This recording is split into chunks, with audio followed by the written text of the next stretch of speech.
we talked about Detroit sports. You know, the city is back. Like we talked about it earlier. Red Wings, Lions, Pistons, Tigers. They was all down on their back.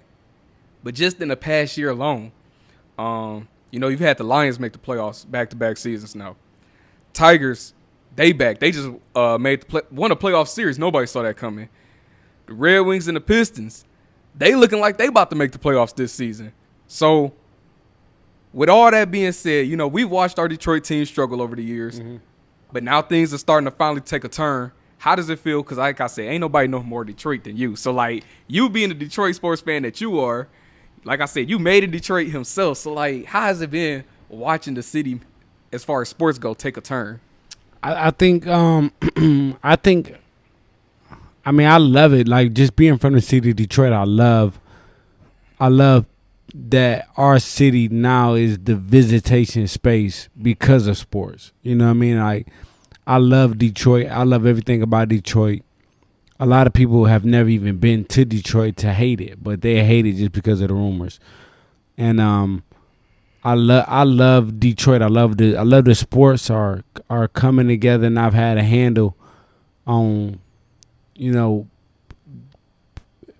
putting my hand on some of these sports teams. You know what I mean? So I just appreciate the higher powers getting the right group of people together, and that's what it is. I think the Detroit Lions got the right group of people together. The Tigers got the right group of people. The Red Wings got the right group of people. The Pistons have now got the right group of people to compete. And I just think for me per se, because I'm Detroit through and through. I'm not Detroit sports team through and through. I'm Detroit through and through, and I just think our teams have to do a better job making a presentation to other kids that look just like us. You know what I mean? I don't think they do a good enough job motivating the people that look like us. You know what I mean? And it's not even a monetary thing. It's not even a money thing. Okay. It's a, how good I would have felt if I was a kid and Tommy Hearns would have walked in my school with all those belts. Yeah. I was already motivated myself, but to see it would have just made me that much more focused. You know what I mean? And I just think all our team, that's why I think the best draft pick we've have drafted within the last 20 years, to my recollection, is Jameson Williams. I knew you was about to say that. That's my boy. It's J-Mo. You know what I mean? Like for him to go to L. George's and that, like, I'm not even talking about, because I don't know what he does. I've never met him. I don't know what he does. But the kind of light that it sheds on Detroit. And I mean, that's real Detroit. He goes to L. George's on 6 Mile. That is real Detroit. Right. That's not him going to West Bloomfield. Nah. That's not him going to Southfield. That's not none of those out of skirted teams and out of skirted cities that for people that don't look like us. That's 6 Mile. That's Cerveny.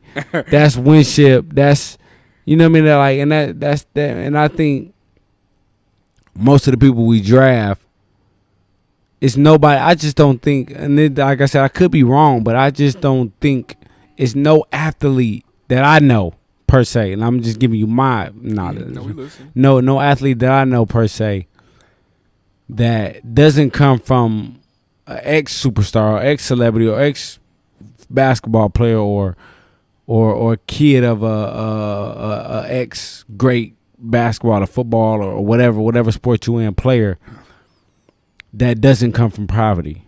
You know what I mean? And when you go to guys like that we draft that'll be from Compton or to be from Chicago or to be from like Derrick Rose. Like, I just think that Derrick Rose understands the assignment. I just think a lot of athletes just don't understand the assignment. You know what I mean? Like, you're a legend out there, man. You know what I mean? Like, yeah. So I just think you got to understand the assignment. When you get drafted to these teams in these cities, it's like look out for the people that look like you. Like you come from poverty just like these kids do. You know what I mean? It's like nobody reaches back to come touch our kids. And like I said, not monetary, not money, but just show up. You never know who that motivates. You know what I mean? Like some people that just motivated off visual. Like let me see K walking this. Let me see this person. Let me see Barry Sanders walking this building of poverty and show me that he cares about us. Yeah. You know what I mean? Yeah. And that's I think that's really what it's all about. And that's why people don't really see me out, because like first off, boxing has made me a loner. I'm already a loner. But it's just like people don't care about what I tend to care about on a motivational side of things. You know what I mean? Like I go back to King, and I go back to Mumford, and I go back to Winship, or you know what I mean, like those kind of schools, them schools, but the schools that look like us. Yeah. You know what I mean? Like the schools at West Bloor, they don't need me to come out there.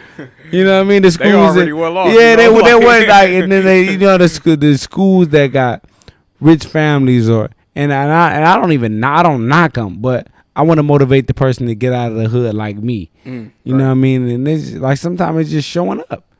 Like it ain't about no money. Just show up. You know what I mean? Show the kids, get the kids a basketball, or shake a kid hand. You know, and sometimes that's all it takes. But that's why you don't see me out, man, because I just don't think it's as much love for people that look like me from the people that are up right now. And that's why I salute Jay. I've never met him. But when I tell you I salute him, man, I salute that man. I salute that man. He ride around and he goes to L. George's, man. And like I said, and I'm pretty sure that's the least of what he do. Yeah, you know what I mean? I'm pretty sure that's the least of what that's what we know about. And he'll ride around through it and he'll walk through it. And I'm like, people need to understand that our sports players are bigger than the president. You know what I mean? They're more recognized than the president. You know what I'm saying? Like when them people come around it, man, they get hugs, they get kisses, and people be like, man, I gotta ride around with this. I'm like, no, you are the president of this joint. You know what I'm saying? Like, show you nothing but love, man. It ain't gonna be nothing but love. And then if something was to happen to you, you'll get a million people around here fighting for you before you even have to throw a punch. It'll be everybody else jumping on somebody for you. You know what I'm saying? And that's kind of love Detroit carries for our sports, man. And I love our sports, man. But I just don't think I just don't think I meet eye to eye with the players. You know what I mean? I mean, you make a good point though, cause like, for example, I remember like the first athlete I met when I was a kid was Chauncey Billups, and so, like you said, that sticks with a kid. But then even with yourself, man, in the intro, I said it, you're a pillar of the community though. Like, you might say you're a loner, but I don't want nobody getting it twisted. Tony doing his thing. Like I said, we here at 482. You got super bad at the gym. You training the young bulls. Hey, you do the football coaching. Like, you make sure you take care of the kids and the people of your community. So, man, definitely give yourself some flowers too. I want to make that known real quick. Like, nah, give yourself some credit. But definitely, I box as well, and like all the coaches, every time we bring up Superbad, Tony, he a cool dude. He'll show love. I see you at all the amateur fights.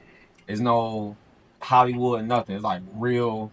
I'm gonna show love to the community. I'm gonna show love to the kids. Like you said, you coach the high schoolers, not the high schoolers, the little kids. And I'll always see you posting, reposting high school football players or high school basketball players. Just giving like a quick shout out, like, hey, that was a good game. And that's exactly what I'm talking about when it comes to love. Like that's just love. Like it don't cost nobody a quarter to see a post to be like, oh, this. Let me share this. You know what I mean? It don't cost a quarter. You know what I'm saying? For me to be like, oh. And some of these guys don't even be from Detroit. It's just like, that's cool. Yeah. You know what I'm saying? Like let me share that. You know what I'm saying? But it's like people are so glorified that they feel like they too cool to show the next person some love, and they don't cost them a dime. You know what I'm saying? It don't cost a quarter.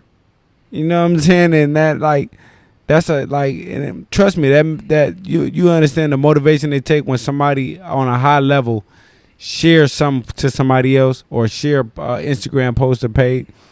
You know how much motivation that is. It's like, okay, let me do something else special again, so he can see it again and let him share it again. But that just made that person go that much more harder sir. for Yes, you sir. to just share it.